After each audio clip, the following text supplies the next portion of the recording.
cherchez une école de référence pour une double formation universitaire et professionnelle de qualité? Voici l'opportunité à ne pas rater. L'École supérieure d'administration, d'économie, de journalisme et des métiers de l'audiovisuel ESAE vous offre des programmes d'enseignement en licence et en master orientés vers l'emploi qui font d'elle une référence à travers les filières de l'administration générale et territoriale, l'administration du travail et de la sécurité sociale, droit, diplomatie et relations internationales, administration hospitalière, universitaire et intendance, journalisme et métiers de l'audiovisuel et toutes les filières des sciences de gestion. Une seule adresse, www.esae.bj. Rendez-vous dès maintenant sur nos campus ESAE Bedjromende au numéro 90 93 65 21 ou au numéro 98 98 14 00. Paracourt sur le numéro 52 46 12 12. Aboumé-Calavi au numéro 52 88 44 44. Akpaka au numéro 52 88 33 33. ESAE, l'excellence à un nom. L'invité matinal de ce mercredi reçoit pour vos chers internautes David Kofiaza, professeur et prêtre de Fa, président du CONASEB. Vous le constaterez, il est de retour sur nos plateaux. Avec lui, on parle des dispositions spirituelles à prendre en fin d'année. Avec lui également, on échangera quelques mots sur, sinon un bilan concernant la cérémonie de grande libation qui s'est effectuée il y a quelques jours. Et pour le recevoir, je suis en compagnie de Abdelkader Achiro. Bonjour à vous. Bonjour à nouveau à Tifon Lafa, professeur David Kofiaza, bonjour. Bonjour. Bonjour, professeur. Alors, Abdelkader, il est à vous. David Kofiaza, il y a quelques jours, en qualité de grand maître de l'authentique universel hors de la Reine-Mère au Nord et également avec le lead que vous prenez au niveau d'autres associations spirituelles, vous avez pu organiser la grande libation. Alors, quelques jours après, qu'est-ce qu'on peut retenir de cette première édition qui s'est effectuée là, comme d'Aboumé-Calavi? Déjà, je remercie tous ceux qui nous regardent en ce moment-là, parce que c'est un plaisir pour moi de renouer avec eux après plusieurs semaines d'absence. Déjà pour la grande fraternelle qui, avec Authentique Universel hors de la Reine-Mère, a organisé la grande libation du Bénin, c'est une satisfaction. C'est une satisfaction parce que la mobilisation a été vraiment au top, les objectifs ont été atteints. Et surtout, les officiers, tous les officiers qui ont été conviés à cette liturgie étaient tous présents. Donc, nous pouvons dire que la population a répondu, les officiers ont répondu du nord au sud. De cette langue, nous sommes allés à pratiquement près de 17 langues qui ont officié le jour-là. Et on donnait leur bénédiction œcuménique sur la nation, on fait leur libation, les offrandes ont été correctement faits. Et c'est l'occasion également de remercier tous ceux qui nous ont accompagnés dans cette tâche-là, dans cette initiative-là, pour leur dire nous avons déjà encore les mains tendues pour l'année prochaine parce que avec cette satisfaction-là, avec cette mobilisation-là, la population elle-même a demandé que cette initiative-là soit pérennisée pour le bien de la population et surtout pour l'égrégore national et les membres de nos ancêtres. Alors, professeur Kofiaza, est-ce que tous les objectifs ont été atteints et quelles sont les difficultés que vous avez rencontrées durant ces cérémonies? Déjà, tous les objectifs ont été atteints, ça là c'est clair. Les difficultés, n'ont pas eu de difficultés majeures par rapport à l'organisation. On n'a pas eu de soucis de financement, nous avons eu les financements qu'il faut pour tenir le pari.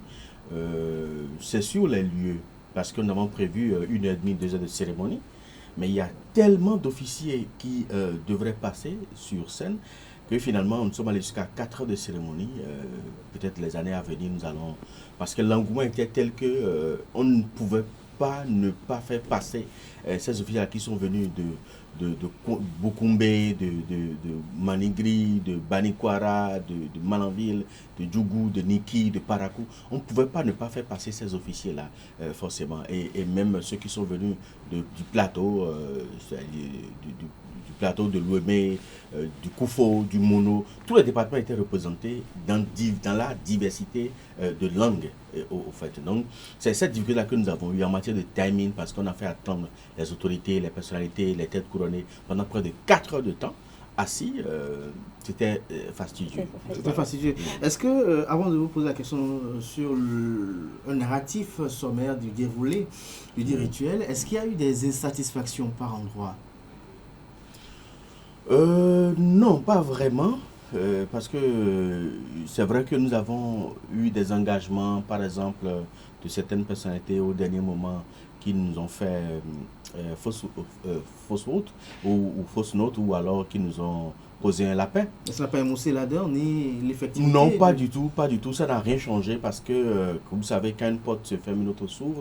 Nous avons eu d'autres possibilités ailleurs, d'autres financements ailleurs, pour boucher le tout rapidement, et puis ça n'a pas posé de problème en quelque sorte.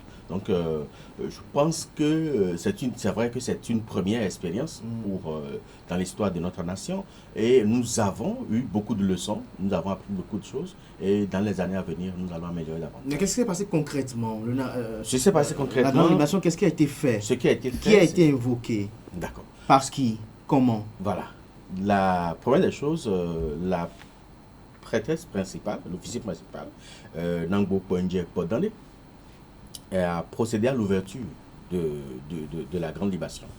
Et après l'ouverture, maintenant, nous avons fait défiler les diverses langues de notre pays, et ils ont procédé aux invocations.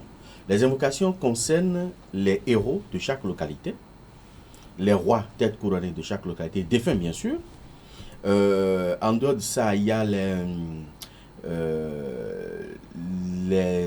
je dirais... les anciens présidents de la République? Les anciens présidents de la République ont été invoqués par quelqu'un d'autre spécifique. Dans les localités, il y a les hauts dignitaires des localités qui ne sont plus les dévoués de ces localités-là. Donc, chaque localité est passée en pain fin. Puis après, maintenant, il y a le tour des anciens présidents, qui a été fait par le colonel Pascal Tawes. C'est lui qui a invoqué les anciens présidents de la République. Il est dignitaire vaudou? Il est dignitaire de culte vaudou.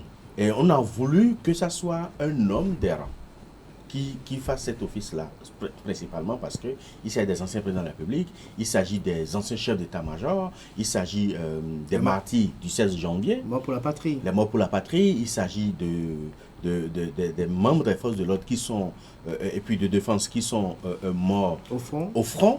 Donc, pour ceux-là, nous avons voulu que ce soit forcément un des leurs.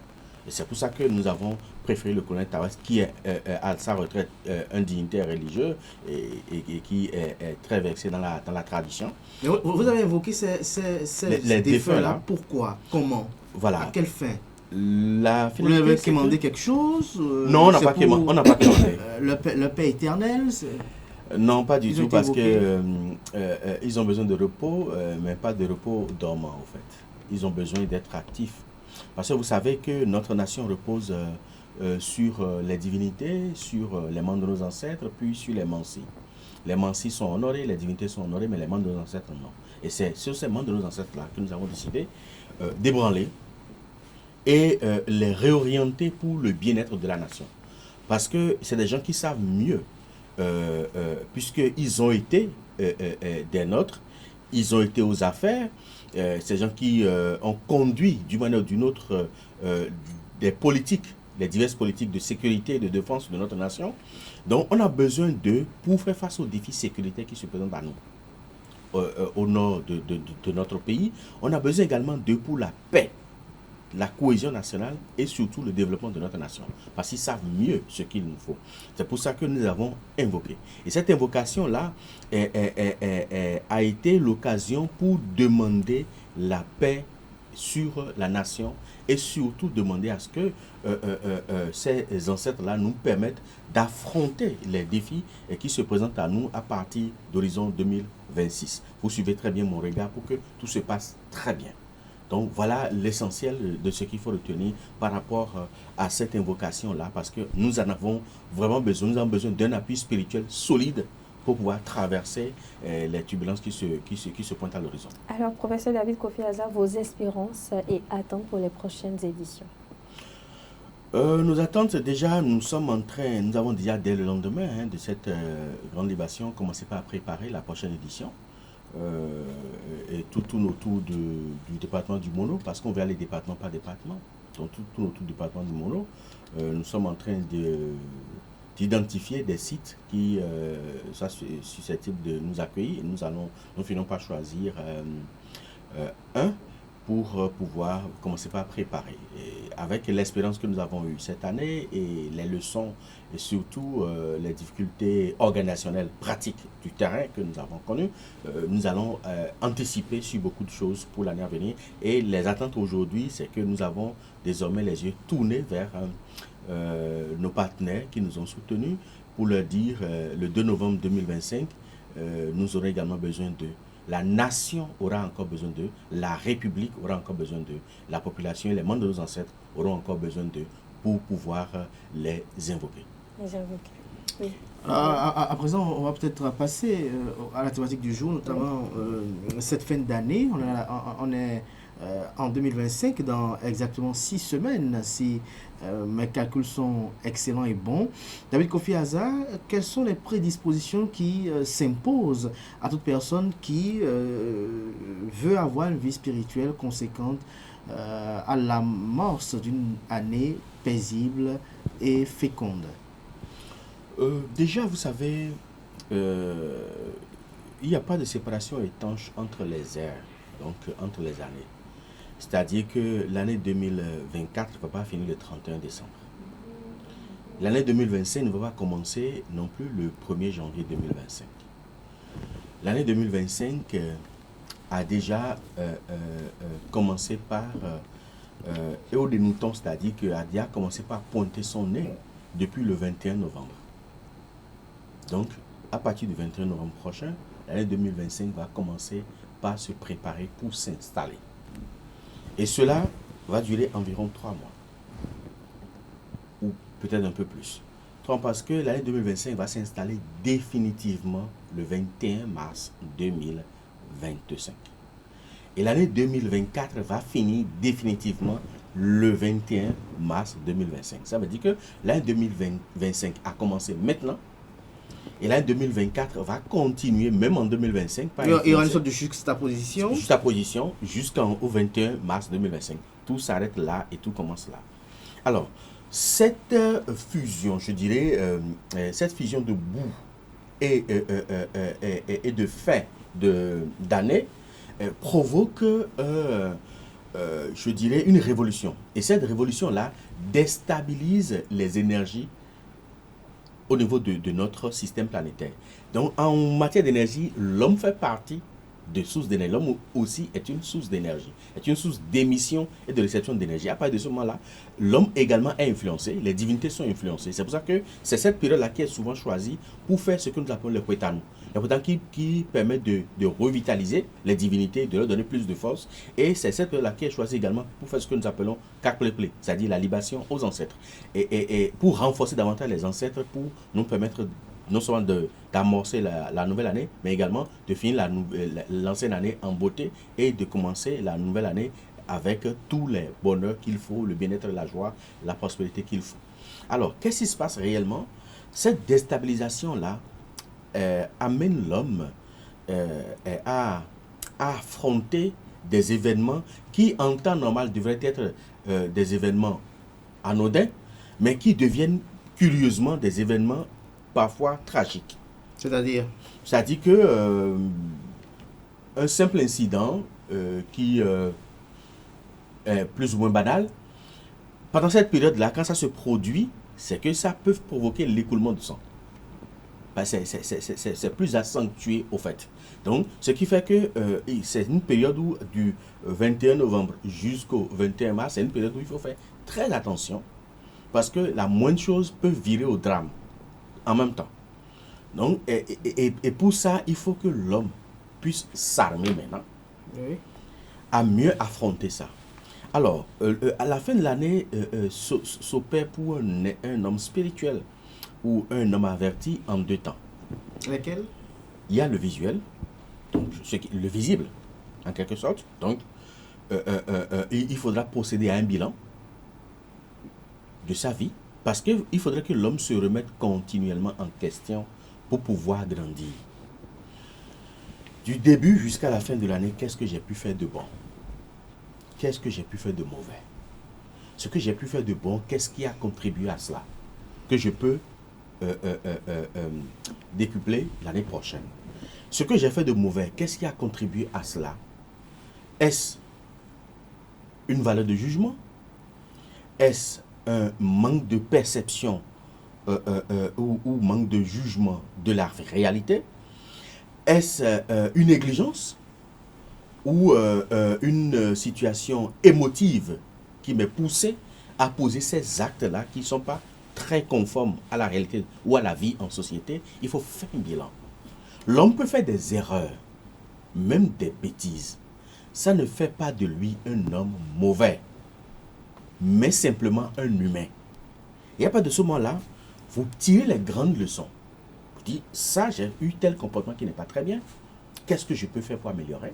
Et vous imposez un code d'honneur qu'il faut pour mieux corriger ce qui peut encore l'être. Vous allez corriger peut-être ça, et l'année qui va commencer, là, que vous en préparez, vous allez encore commettre d'autres fautes que vous n'avez pas vu venir.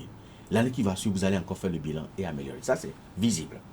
Mais dans l'invisible, il est conseillé déjà de procéder à une expiation. Parce que nos comportements fautifs, soit par action, soit par omission, soit par la parole, peuvent nous amener des vibrations très négatives qui peuvent nous suivre. À partir de ce moment-là, il faut procéder à une expiation pour demander la grâce et la clémence de la nature, pour nous alléger les effets pervers de nos comportements fautifs. Après cela, maintenant, il faut procéder à une substitution. Pour que éventuellement, parce que toute vie menacée doit être sauvée. Et il faut sauver une vie par une autre vie. Et ça, c'est un principe universel. Pour sauver la vie d'un homme, on peut utiliser un coq. C'est une vie pour substituer. On peut utiliser une poule, c'est une vie pour substituer. On peut utiliser un mouton, c'est une vie pour substituer. Donc, toute vie menacée doit être sauvée, certes, mais il faut sauver une vie par une autre vie. Donc, vous utilisez forcément une vie pour les sacrifices, pour substituer la vôtre. Parce qu'on peut demander grâce et clémence à la nature et la nature refuse de vous accorder cette grâce et clémence. Maintenant, à ce moment-là, on force la main à la nature en substituant. Et comme ça, tout ce qui devrait vous arriver de tragique va s'abattre maintenant sur cette vie qui vous substitue. Et après ça, maintenant, il faut procéder à une purification de son âme, de son corps et de son esprit. Donc, pour résumer, il faut aller vers l'expiation, il faut aller vers la substitution et il faut aller vers la purification. Vous devenez un homme nouveau. C'est ce que nous appelons la renaissance par l'expiation. Et une fois devenu un homme nouveau, avec de nouvelles résolutions et de nouvelles perspectives, vous avez toutes les chances de faire avancer votre vie au cours de l'année qui va commencer, tant dans le visible que dans l'invisible. Mais cela ne veut pas dire que vous n'allez pas forcément tomber encore dans les travers des comportements fautifs. Vous pouvez encore tomber dans ces travers-là, soit par émotion, soit par négligence, soit par inexpérience. Parce que l'expérience compte beaucoup dans la vie, je dirais, pratique, la vie courante. Comme spirituelle aussi. Comme spirituelle, la vie en société, l'expérience compte beaucoup. Alors, professeur, vous avez parlé tout à l'heure d'expiation, de substitution et de purification. Concernant les expiations, comment cela se fait? Est-ce qu'il y a des bains, des cérémonies à faire ou c'est un peu comme la substitution comme vous avez expliqué tout à l'heure? Non, la substitution, c'est autre chose. L'expiation, ça peut se faire ça se fait de deux manières. Okay. On choisit l'une ou l'autre. Soit par des bains. On utilise des bains pour faire l'expiation. Ça, oui, c'est ce qui est basique. Si les comportements fautifs dont on a pris conscience réellement et sincèrement, oui, ne sont pas alarmants, on peut utiliser le simple bain. Mais si c'est vraiment alarmant, ou ces comportements fautifs-là... Quel type de comportement est alarmant, par exemple? Si vous avez adopté un comportement... Arracher la vie à quelqu'un, par exemple? Qui arrache la vie à quelqu'un, c'est que c'est alarmant. Qui détruit la vie de quelqu'un, c'est même un simple mensonge dont vous en avez conscience, vous savez que c'est du mensonge, que vous avez utilisé pour détruire la vie de quelqu'un, c'est-à-dire détruire son job, détruire son foyer, détruire son harmonie avec des gens avec qui il a des intérêts, juste parce que vous êtes en colère contre celui-là, c'est un comportement fautif très alarmant. Et il faut expier ces comportements-là par la douleur que vous allez vous infliger. Donc c'est une autoflagellation qu'on fait. Il y a des peuples où cette flagellation-là s'est faite de façon, je dirais, vulgaire, de façon pratique. C'est-à-dire qu'on prend des fouets et on s'autoflagelle. Vous pouvez le faire par un jeûne sec, sur peut-être 3 jours, sur 7 jours, peut-être plus, pour donner de la douleur au corps physique. Parce que ces comportements fautifs-là déposent des résidus vibratoires dans notre organisme. Et la souffrance permet d'éliminer ces résidus spirituels-là, ces résidus vibratoires-là du corps. En même temps que ça permet également de remettre le corps à neuf, parce que quand vous vous autoflagellez ou quand vous infligez des jeûnes secs sur plusieurs jours, vous obligez le corps à consommer ces énergies emmagasinées au niveau des graisses de votre organisme. Et cela permet de se purifier. C'est comme un nettoyage systématique de votre organisme que vous le faites. Donc, ce que vous le faites, vous faites du bien tant au niveau de votre corps, au niveau de votre esprit et au niveau de votre âme. Et ça, c'est la douleur que vous décidez en toute sincérité de vous infliger pour demander pardon à la nature. Parce qu'il faut faire la nuance, on ne demande pas pardon à Dieu. Dieu s'en fout de ce que nous faisons. Il se moque même de nous et personne ne peut offenser Dieu.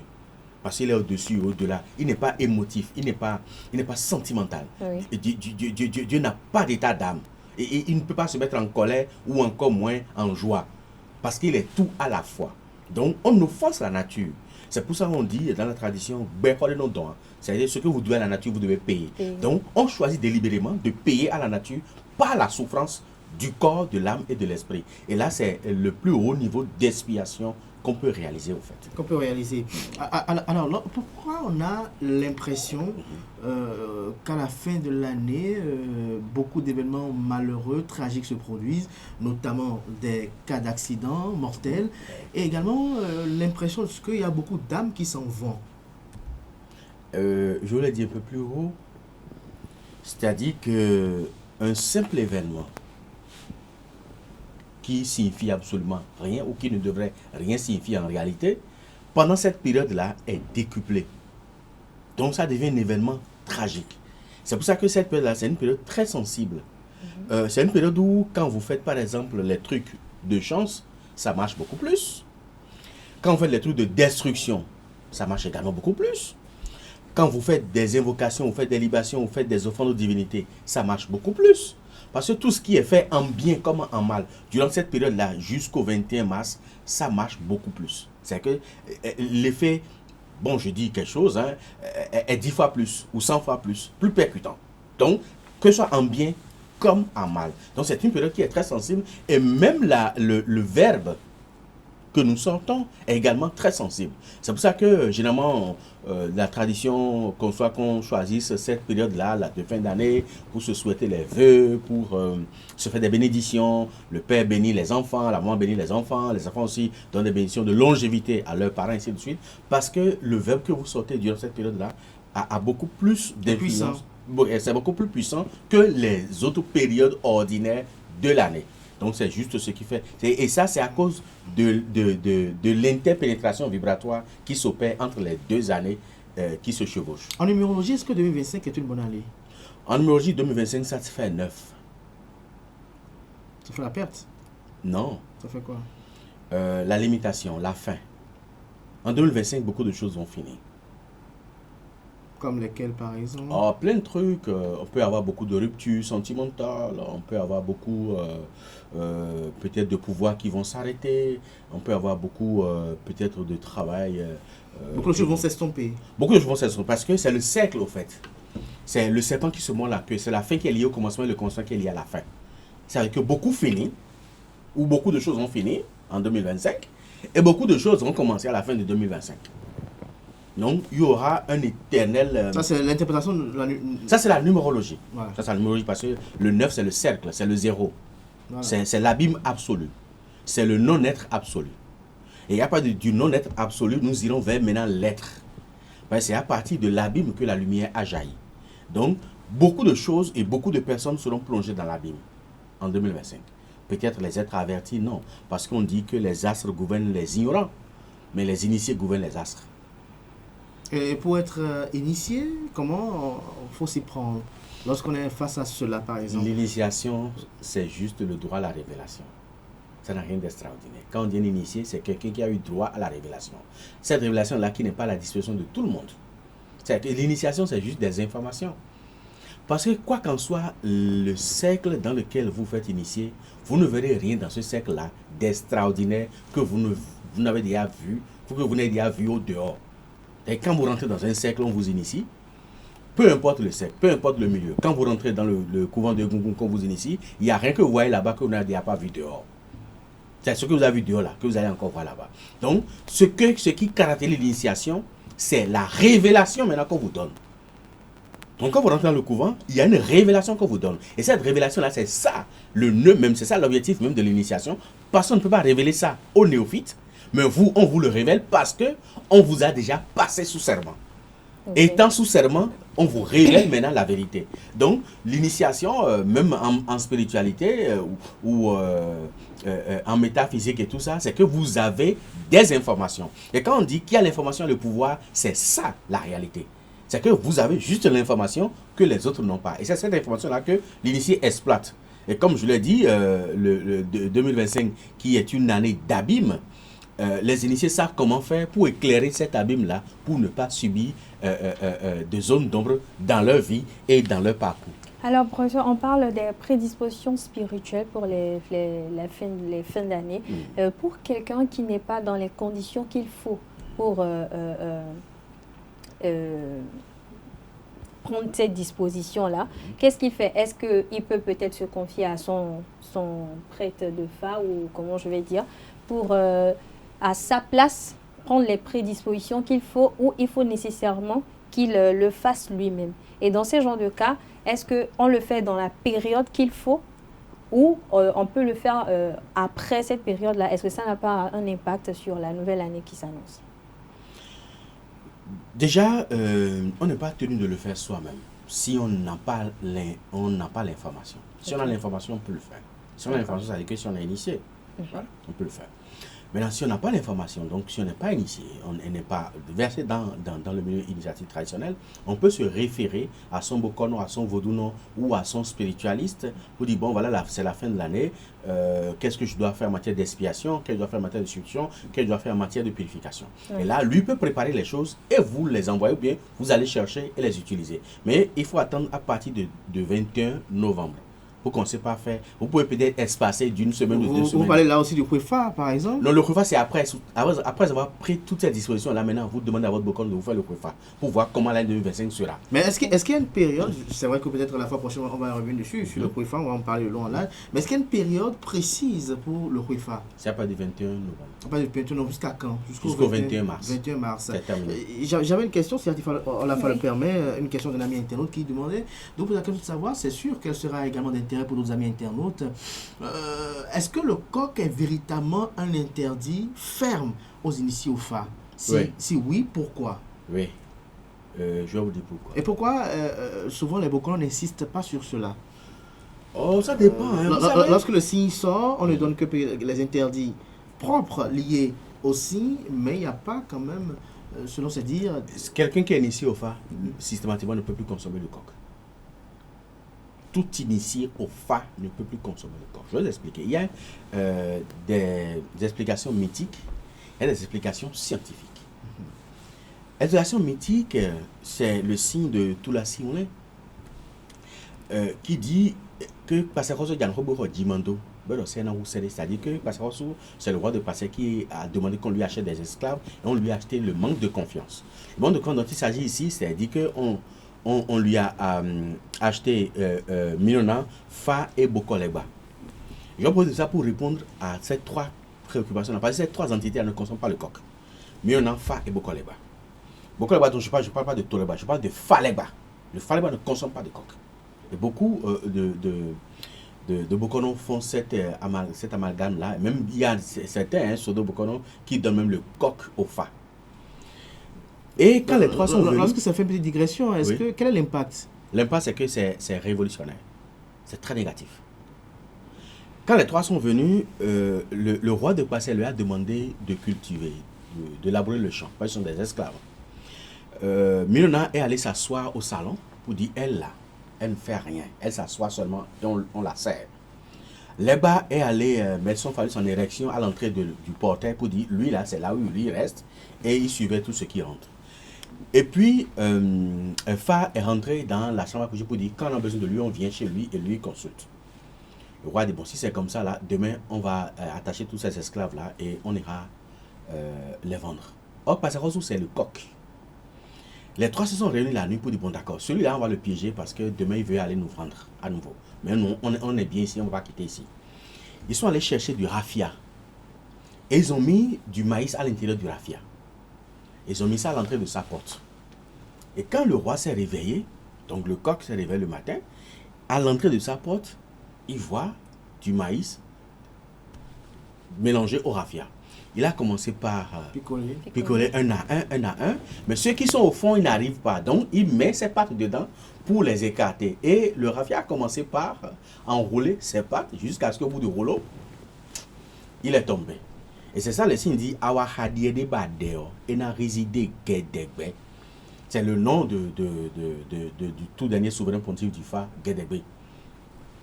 Et les trois sont sortis maintenant pour dire bon, ok, maintenant que tu t'es attaché toi-même, nous, notre objectif, c'est de t'exécuter. Tu choisis entre t'exécuter et nous laisser régner en maître dans ton palais. Et entre la vie et la mort, évidemment, tout aspirant à la vie choisit toujours la vie. Le coq a dit, ok, d'accord, si c'est comme ça, je vous laisse régner en maître dans mon palais, mais vous m'épargnez la vie. Je dis, d'accord, on va t'épargner la vie, et plus jamais nous n'allons te manger. Et c'est comme ça que Milona ne mange pas de coq. Le Faleba, je précise, pas Toleba, le Faleba ne mange pas de coq. Et le Fa lui-même ne mange pas de coq. Et c'est comme ça qu'ils ont épargné la vie du coq. Et on ne leur donne pas de coq.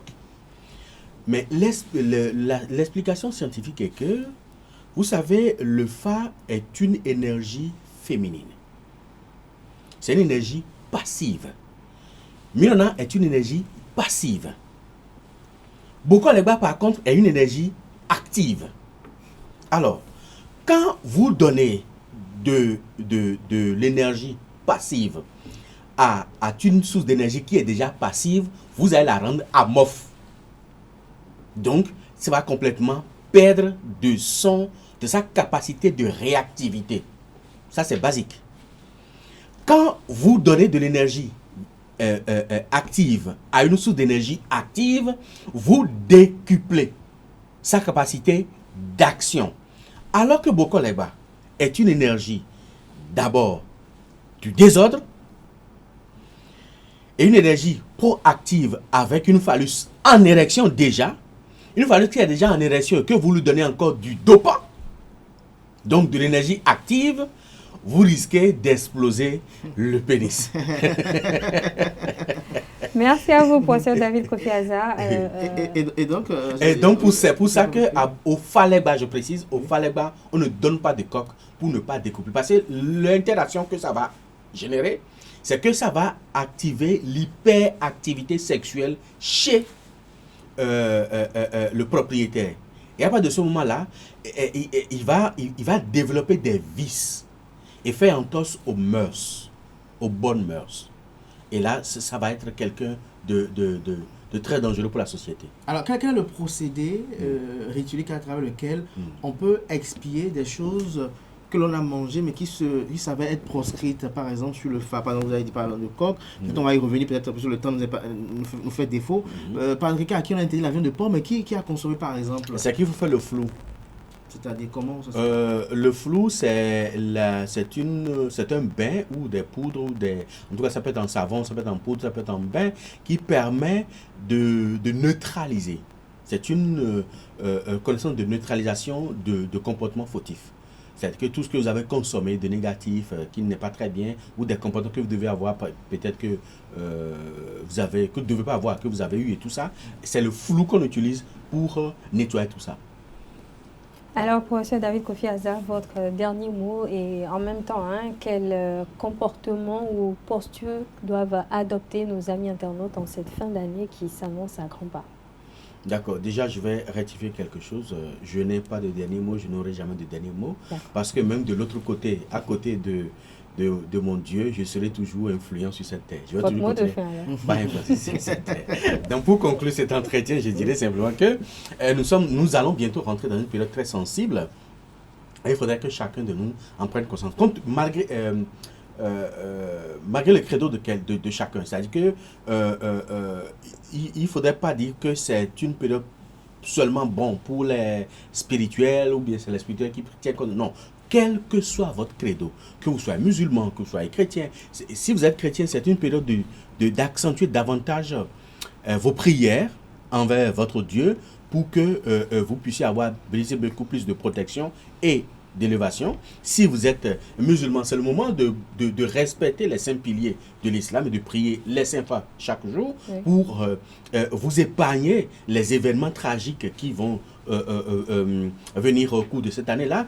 Si vous êtes bouddhiste ou vous êtes, je dirais, juif, c'est le moment de fréquenter davantage les synagogues pour prier Jéhovah afin qu'il vous épargne les événements tragiques là. Maintenant, si vous êtes dans le phare, c'est le moment de commencer par prendre les dispositions véritablement pour faire face à ces insuffisants vibratoires qui se présentent à chaque fin de l'année. Donc, chacun de nous doit tirer ses conclusions et doit voir ce qu'il peut faire dedans. Mais retenez globalement ceci, du 21 novembre au 21 mars, c'est une période très sensible. Essentiel. Merci à vous, David Kofi Aza. Je rappelle à nos amis internautes que vous êtes professeur et prêtre de Fa, président du CONASEB. Avec vous, on a eu à échanger sur les prédispositions spirituelles à prendre en fin d'année. Merci également à vous, Abdelkader Achiro. Merci. Voilà, chers internautes, c'est la fin de Free Matin de ce matin, autant pour moi. C'est la fin de Free Matin ce matin. Merci de votre attention, merci de votre fidélité. On se donne rendez-vous à 19h pour la grande édition du journal télévisé. D'ici là, portez-vous bien.